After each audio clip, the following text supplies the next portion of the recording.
हम सब ने ऐसी खबरें देखी हैं, पढ़ी हैं कि कोई आदत किसी बीमारी से जुड़ी है, पर कभी सोचा है कि रिसर्चर्स इस नतीजे पर आखिर पहुंचते कैसे हैं? अक्सर इसका जवाब एक बहुत ही आम तरह की स्टडी में छुपा होता है, क्रॉस सेक्शनल स्टडी। तो चलिए आज इसी की परतें खोलते हैं। जरा सोचिए, अगर हमें किसी पूरी कम्युनिटी की सेहत का एक रिपोर्ट चार्ट बनाना हो, वो भी एक ही बार में, तो कैसे करेंगे? मतलब एक ही पल में ये जानना कि कितने लोग ठीक हैं, किन्हें कौन सी दिक्कत है, उनकी आदतें क्या हैं, ये सब एक साथ कैसे पता चलेगा? क्रॉस सेक्शनल स्टडी ठीक यही काम करती है।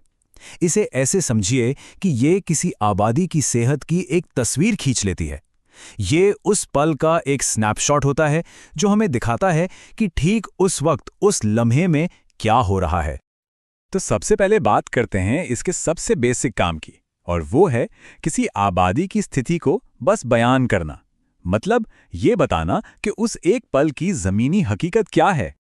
इस काम के लिए ना रिसर्चर्स एक बहुत खास चीज मापते हैं जिसे कहते हैं प्रेवलेंस। प्रेवलेंस का सीधा सा मतलब है किसी एक खास समय पर एक आबादी में किसी बीमारी के कुल कितने मामले मौजूद हैं, चाहे वो नए हों या पुराने। इससे हमें पता चलता है कि प्रॉब्लम असल में कितनी बड़ी है। जैसे मिसाल के तौर पर एक स्टडी हुई और पता चला कि किसी खास कम्युनिटी में 10% बच्चों में कुपोषण है। ये एक ठोस आंकड़ा है जो हमें उस स्नैपशॉट से मिली एक जरूरी जानकारी देता है। और जो बात इसे और भी दिलचस्प बनाती है वो ये है कि उसी एक स्नैपशॉट में रिसर्चर सिर्फ कुपोषण ही नहीं देखते, वो एक ही साथ कई और चीज़ों पर भी डेटा इकट्ठा कर लेते हैं, जैसे कि परिवार की इनकम कितनी है, पानी कहाँ से आता है, या माँ कितनी पढ़ी लिखी है। इससे हमें एक बड़ी और पूरी पिक्चर मिलती है। पर यह तो सिर्फ कहानी की शुरुआत है। सिर्फ हालात बताने के अलावा इन स्टडीज का एक और भी पावरफुल इस्तेमाल है, और वो है अलग अलग चीजों के बीच के कनेक्शन, यानी संभावित रिश्तों को खोजना।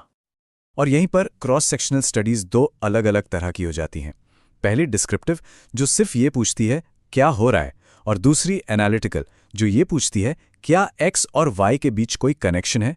और ये फर्क समझना बहुत बहुत जरूरी है। चलिए इसको एक बहुत ही कॉमन से उदाहरण से समझते हैं। मान लीजिए रिसर्चर्स ये जानना चाहते हैं कि क्या मोटापे और ऑस्टियोआर्थराइटिस यानी जोड़ों के दर्द की बीमारी के बीच कोई रिश्ता है। तो वो करते क्या हैं? सबसे पहले वो एक आबादी से कुछ लोगों का सैंपल लेते हैं।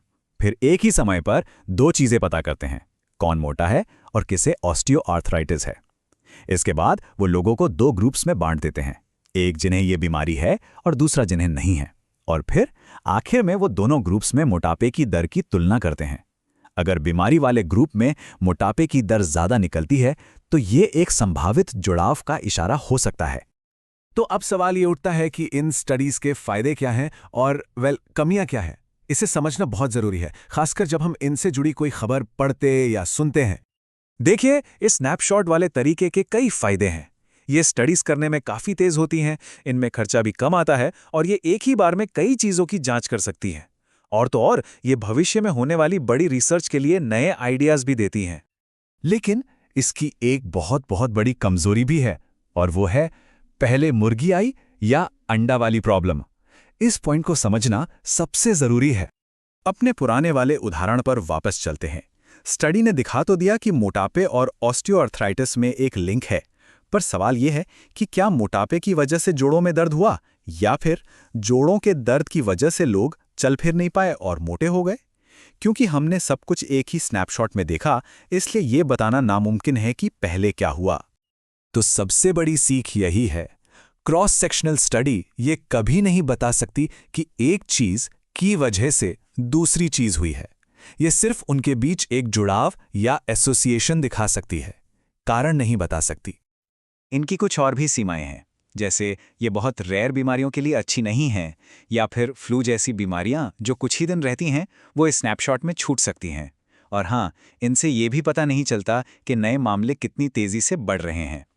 तो फिर इनका असली महत्व क्या है? जैसा कि एक रिसर्चर ने बहुत अच्छे से कहा है, क्रॉस सेक्शनल स्टडीज किसी समुदाय में किसी समस्या की शुरुआती जांच के लिए बेहतरीन होती हैं, क्योंकि इनसे हमें जल्दी रिजल्ट्स मिल जाते हैं।